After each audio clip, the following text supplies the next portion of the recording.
Well, this happened, and I guess this is the perfect moment to try help people wanting to beat this event. And well, the fact that it has all of this, it can be quite overwhelming for beginners or people trying the event for the first time.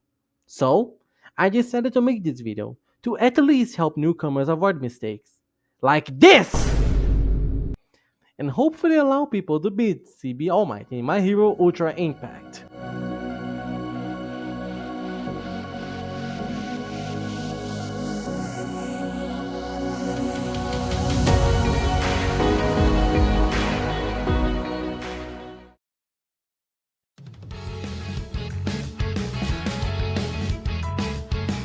So for those that don't know, Climax Battle is a game mode where you face a powerful foe in 4 difficulties: B, A, S, and SS. Beating the last one will grant you a free character. Sounds simple, right? Which it is! The problem comes down due to the fact that all the fights have a hidden gimmick on them. Some are okay and nothing too impressive, while others is the very embodiment of hell. I swear to God, get out of my fucking All Might is not considered a tough fight, but also not a piece of cake.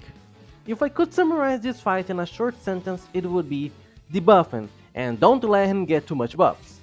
But I'm getting ahead of myself. Let's go and read his kit together. First of all, I want to thank Hydro, the creator of the My Hero database, for giving all of this information. So with that out of the way, shall we? All Might is an MND unit, but I will call it yellow for the sake of understanding, and well, easy for me to spell it. Which means our recommended units for this fights are purple units. But not only purple, but red is also viable and play a really important role, which we'll be getting to later.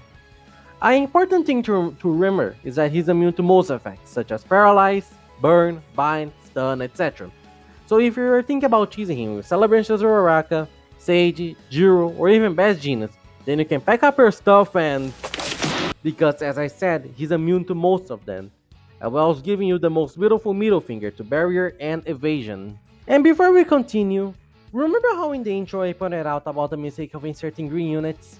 Well, that's because All Might gives skill impact down, defense down, and fatigue to all of his opponents. For those that don't know, fatigue is a debuff which causes you to be unable to build any kind of plus ultra meter. This affects blue and green type only. You might think to yourself that this is pretty much impossible, which in some situations it is. If you lack good red or purple units, or even yellow ones, you're pretty much guaranteed to be fucked in this fight. But there is still hope, as I introduce you to the official All Might Climax Battle Unit list. Sadly, one of the biggest problems with this fight, and recently with the game, is the lack of good tanks and also yellow and purple units that can heal and keep your teammates alive. I do say this is the biggest problem with this fight, honestly. The fact that most of the units are behind the limited gate. However, some are easy to get, like Red Astro and Red Alpha 1, since they are free-to-play units. But I'm getting ahead of myself. I will go through each category and explain why they're important, and be brief with some of them. I'm not gonna talk about everyone due to the time of the video.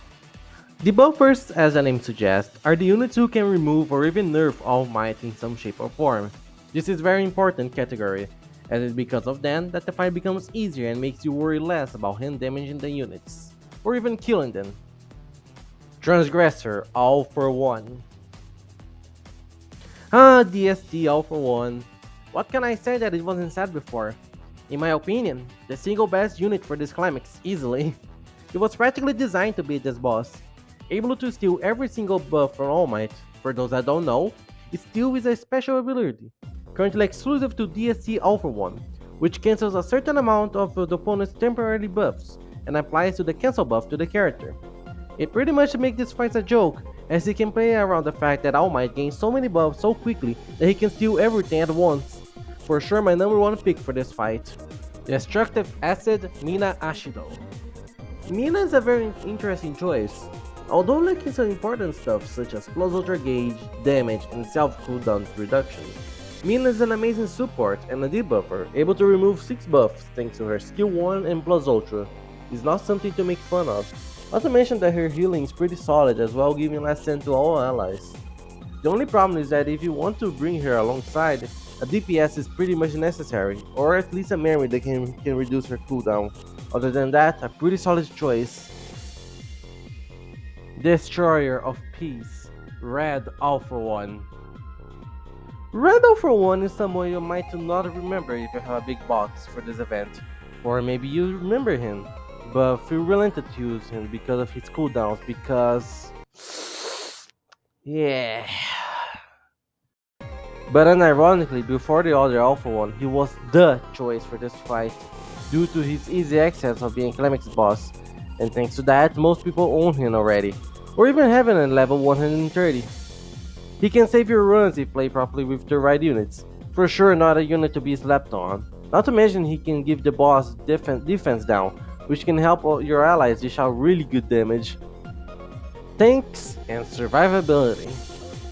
This section, as you can see, are the units who can help the team to not fall apart, as they can heal or make the boss aggro on someone to protect others, as well having a really big health pool. Although the biggest problem with this category is that they lack damage, so you need to bring someone alongside to do all the work. Explosive Stress, Redestro. The best tank for this Climax battle. Being a free-to-play unit by beating him on his own fight, Redestro is considered one of the best tanks due to the fact that he has an eternal last stand. How does it work is that Redestro has a special buff called Stress, that goes from 1 to 10.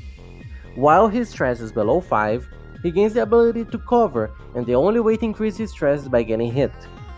But even if he loses after reaching level 5, he can still cover his allies thanks to his skill 2. Not to mention that the more stress he has, it buffs his plus ultra, and at level 10, it gives him the ability to piercing shot. Although lacking damage, his tankiness and survivability makes up for it. A good choice for sure.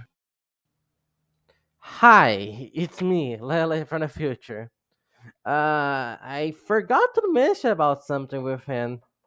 Redestro has a bug, sorta.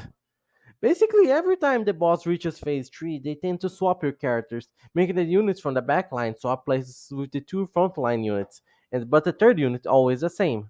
With Redestro, you can abuse this mechanic and make so that it resets his stress counter, meaning that once a unit dies and he comes back, he will have stress level 1 over again, meaning he will cover and you don't even need to worry about his health, at least until he gains stress 5.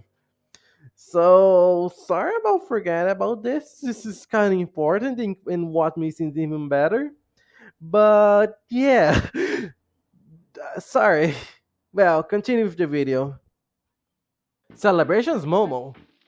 Of course! The best support of the entire game would be one of the best choices for this Climax battle. Although a part of her cannot work, which would be the critical chance increase of her skill 1, as well a part of her skill 2 sometimes due to the boss attack, which I will explain soon. She makes up by that by giving allies max HP up. For those that don't know, max HP up and healing are things totally different. Healing, as the name suggests, heals, but max HP up increases your total health, meaning it can bypass a recovery block, which is the move that I was talking about 2 seconds ago. It's a move that All Might performs every 3 turns in all phases. Aside from in phase 4, which he does on turn 2. But she does have problems due to the fact that her cooldowns, although being good, require someone else to be alongside her to recover fast, or you use another memory to reduce the cooldowns. But speaking of worst Momo, let's talk about Celebration Todoroki, a weaker version of Momo but someone who can also help.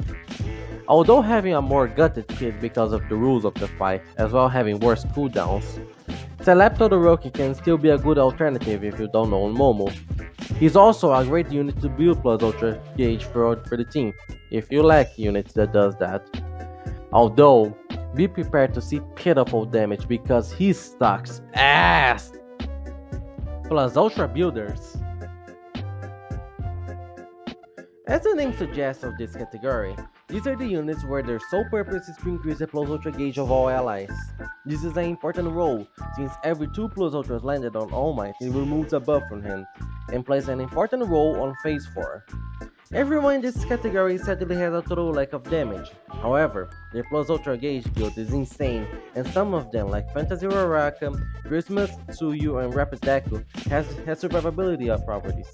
Especially Rapid Deku, since he has the ability to give all allies Startle Element move. every 3 turns, which means that he can avoid the recovery block and make you heal safely. A good option, honestly. But his sole purpose, in my opinion, like his top priority is to increase the puzzle gauge.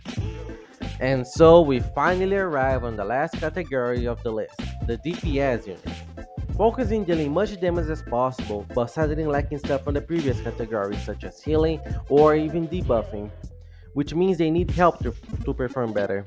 Most of them has piercing shot, a recommended buff for this boss fight which allows him to completely bypass defense buff that All Might gives to himself, which is a lot common. I believe every 2 turns he does this. The unit that has it is Steampunk Deku, Lady Nagant, Nejire, and Tokoyami.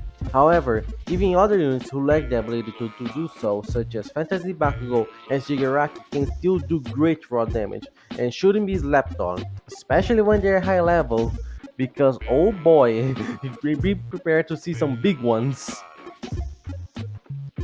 Whew! This took longer than I thought. But honestly, going over some of these units are important to remember people about them.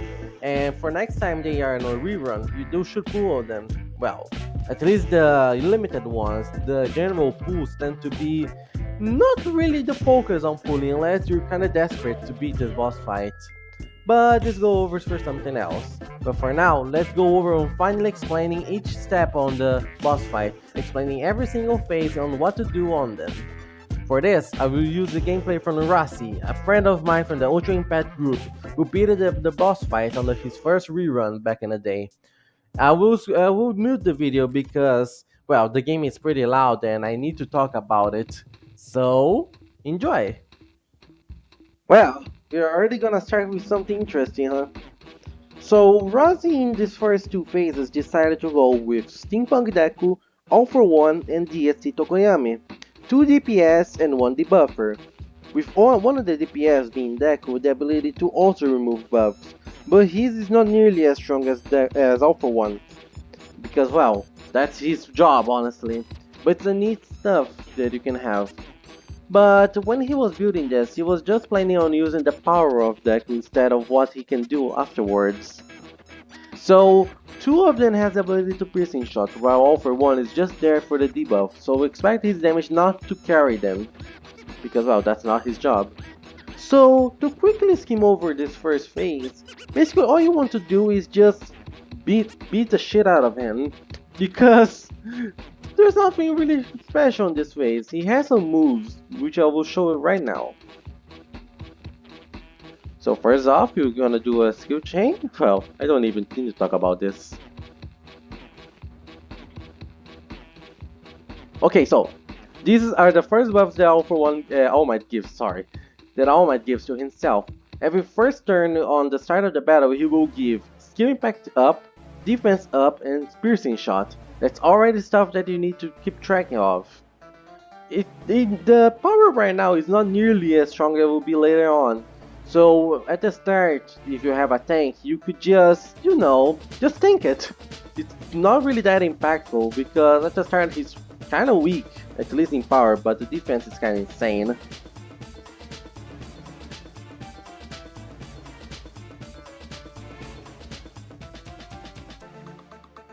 See? Every time he does a skill, he gains lots of buffs. And I will point out this one. Yes, the speed up. You might say, well, if you play this game for a while, you'll notice that bosses with speed up doesn't tend to impact much because you always tend to be faster than them. But in this case it's important because most of All Might's skills tend to scale with this, which means the more speed he has, the stronger his move will get. So if you don't have a debuffer at the start or in the third phase, then you will see how much this impacts him.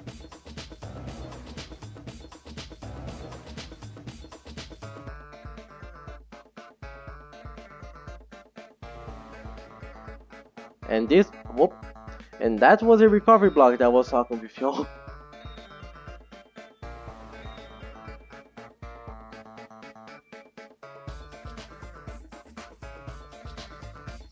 Okay, wait. Okay, sorry for not mentioning this, but this is kind of his entire gimmick. So, every single turn during this entire boss fight, he will give max HP down, If you have units with lots of healing like Momo, this doesn't really change as much, you will just get hit a bunch, but with how much max HP you can get later on, this kind of, well, how do you say it? It nullifies each other, let's say.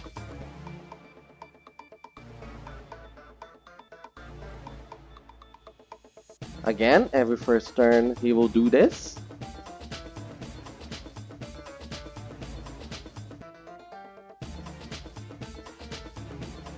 Oh, Michigan Smash. Well. So this move is kind of unique for this phase because this is the only time he kind of do this move. Basically, every 2 turns during the phase 2, he will do the Michigan Smash. What it does is that it scales with speed, and if he has any kind of debuff, it will be nullified, which means he will remove it, and so clean himself. See? Removes buffs. Wow, all for one almost dying here.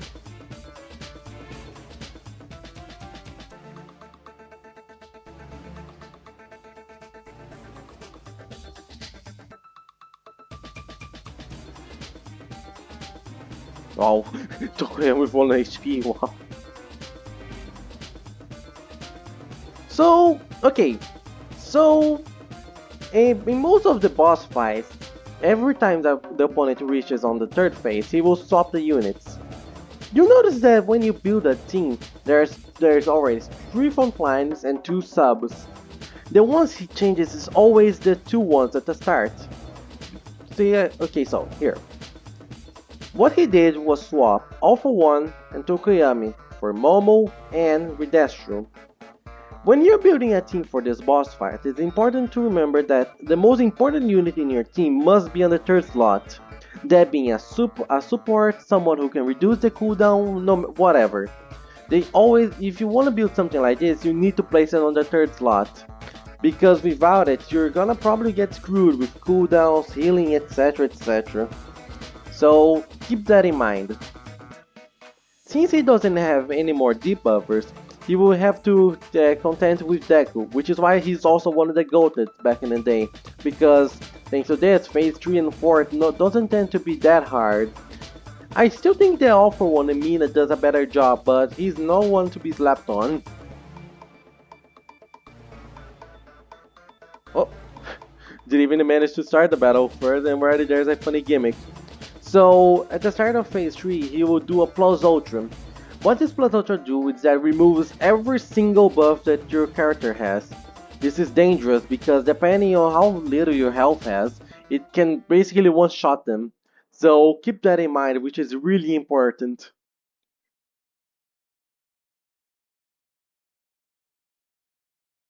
But it doesn't matter because we have a tank. And notice how Momo give Ridestro max HP up. You would expect that this was a nuke, right? Well, thanks to the max HP up given by Momo, Ridestro only took a little bit of damage, but his entire buffs were removed, so keep that in mind and use the right move with Momo, because later on it becomes important.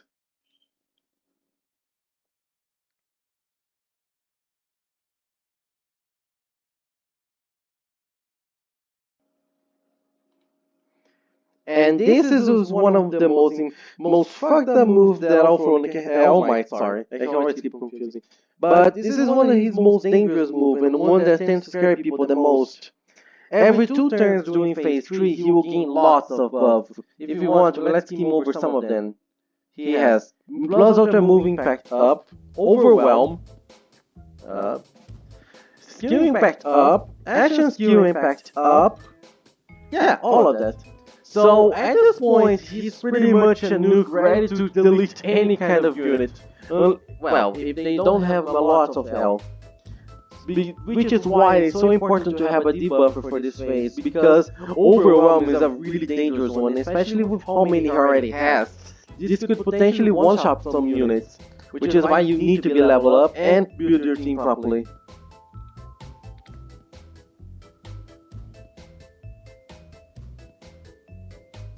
Recovery block, which means Momo's healing will not work, at least a bit of it.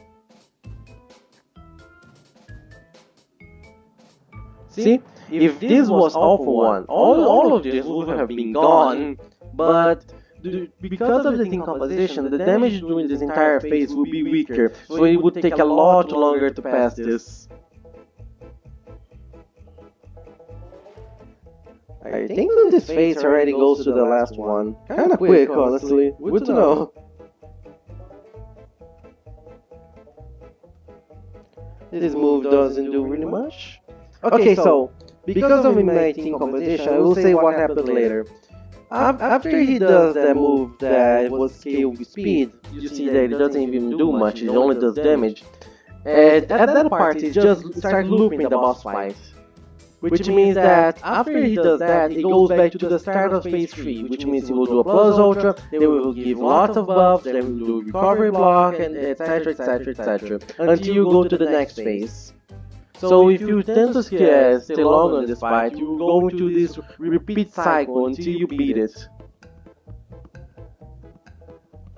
And so we have arrived at the most bullshit part of this entire fight. Well, let's ignore this. But this is the entire gimmick of this fight outside of Tranquility, which I will explain both of them right now, which I was keeping secret. Tranquility, it's a move that enables him to get any kind of critical damage, and also prevents him from dealing critical damage. So it's a trade-off. You don't receive any kind of critical damage, but you also don't deal any of them. Which is why you notice that none of them was dealing critical damage. So if you have a unit that relies on them to be strong, then you can just throw them out of the window, which will not work. And for phase 4, we have the entire gimmick of this fight, the symbols. Okay, so to explain this, it's straightforward actually. Every time you perform a plus ultra, you will reduce this by 1. So 7, 6, 5, etc, etc.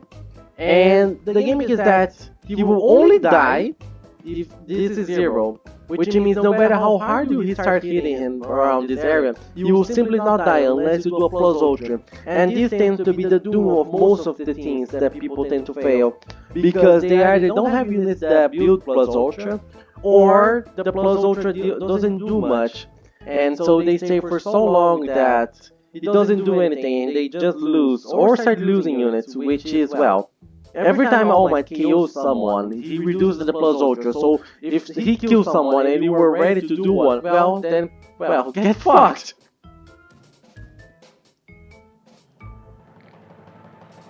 See? 2, 3. This is also another nuke because on this phase he gains a permanent power up and skill impact, which means in this, no matter how much you debuff him, he will always tend to hit hard. So be prepared to have your unit nearly dying. Even if you have a tank.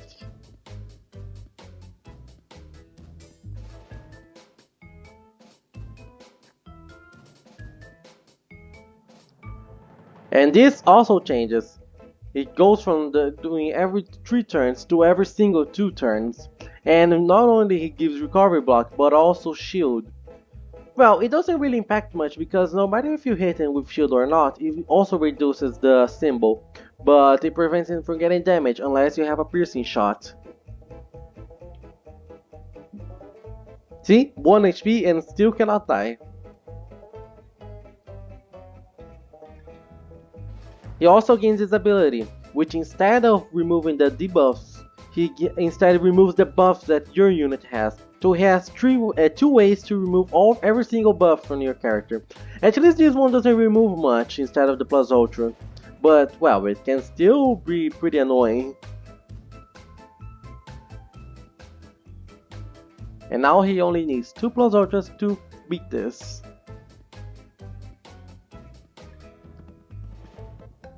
Also, it's totally okay to break your skill chain if you have a plus ultra during this phase, because, as I said, he doesn't die if you don't do 8 plus ultras, which means you can just break your skill chain if you have someone ready to go, because it will also reduce by 1, so it doesn't really change much if you do 3 plus ultras or 2, no matter. As long as you're doing and reducing the symbol, it's good. And so it repeats the cycle. The cycle on this one is a bit shorter.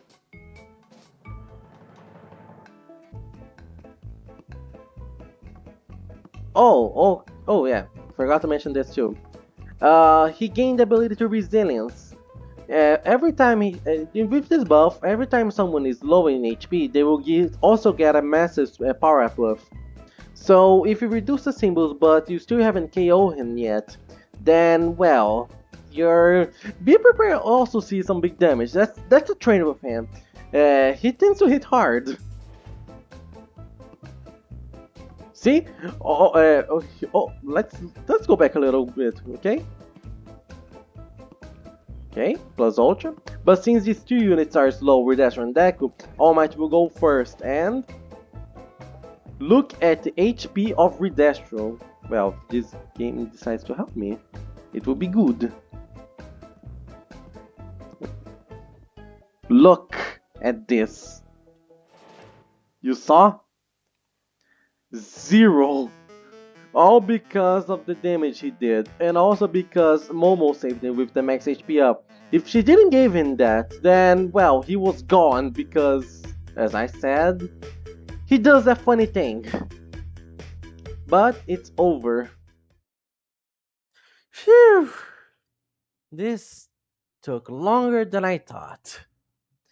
I wasn't expecting to be yapping so much, and especially for 3 days straight, just trying to edit this entire thing, especially as my first project like this. But I really hope it helps people that are struggling with this, because again, like I said at the start of the video, it's really unit dependent. If you don't have the units, then you simply cannot beat it. At least this difficulty. The previous one, you can probably go far. Like, I would say S. Yeah, the previous one, the S, is like an easy mode compared to this. But I will say this. If you're struggling with this and simply cannot beat it, and it's almost the time to finish, it's okay to do the previous difficulties and get the emblems. Basically, every time you beat a Climax boss, you get emblems, sometimes a bonus with 2 chests that gives a double. And the character costs us around 5,000 to buy him for free. It's not recommended doing so because it will make it harder to grind for making stronger, etc., etc. It's more so if you're desperate. And although this unit is good, it has good speed and is a tank. I personally don't use him much outside of his own Climax Battle. Mostly because of preference, and I have other takes like Redastro. But he's a good unit, don't get me wrong. But if you're planning on getting him but don't use him, I see no point of buying him. I guess you're just looking for the gems because that's understandable, honestly. But Climax Battle tend to rerun quite often, and most of them always return after a month or so. Shut up! Even though I sound tired, I'm actually happy with how this video will turn out to be, and I really hope you enjoy it. I want to also apologize for the lack of videos recently. You could say that it's burnout and lack of ideas, but maybe this could be a comeback. But no promises that videos will be more, let's say, common like one day after another. But I will try being more active, which I apologize for it. But I really hope you enjoyed this video, and I sincerely hope this helped you, especially with the part where I explain the entire fight, and maybe can give you an idea. And since I explain every single move in detail, you can plan the battle ahead. I just sincerely hope that you can manage to beat it and have your own TB All Might. But it's totally okay to grind, and if you cannot beat him. But with that, I sincerely hope you enjoyed this video, and I see you next time. Bye bye!